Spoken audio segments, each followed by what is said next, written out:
Seaweed noodles asin mga accessory na gibo sa buskay o shells pira sa mga bida sa Sarong Agri Summit sa Naga City.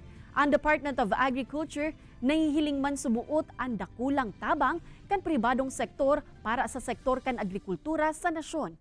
Ani ba pang detalye aramunta sa report ni Jessica Kalinog. Sa nakalihis na 11 taon, ang seaweeds na nakukuha sa indang lugar, pigsasalak kan grupo ni Nanay Maria sa paggibo nin pansit.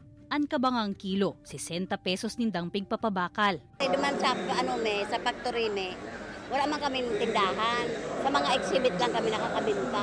Ang 56 anyos man na si Edgar gikan Sorsogon, maniba-ibang accessory na gibo sa buskay o shells ang produkto. Pigkukuha pa daan raw materials sa kadagatan kan gubat sa kapigpoproseso. More on client na makuha namin, no? Kaya pala kami na-invite dito kasi siyempre yung mga foreigner na namamasyal, nagkakaroon kami ng mga customer. Maniba-ibang fishery and agricultural products ang nakalatag sa 7th Bicol Agri Summit kan Camarines Sur Chamber of Commerce and Industry sa Sarong Mall sa Naga City.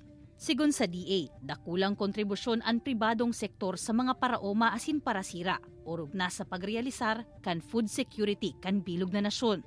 Yan po ang driving force natin sa agriculture kasi hindi lang naman po increase ng productivity ang ng agriculture ang ginugol natin. Pero yun pong magkaroon talaga na malakas na kita yung ating mga farmers. So yun pong partnership natin with private sector, especially po mga Chamber of Commerce po katulad nito, ay talaga pong susuportahan natin. Ang target kan DA, sa masunod na 4 hasta 10 taon, maabot na ang food security kan nasyon.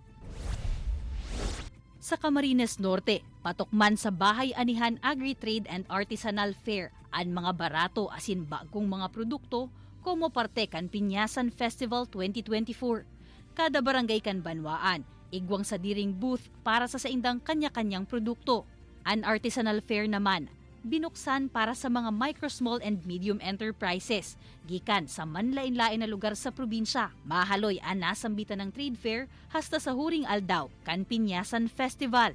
Kaibanan si Carlo Abunita, Jessica Kalinog, Balitang Bicolandia.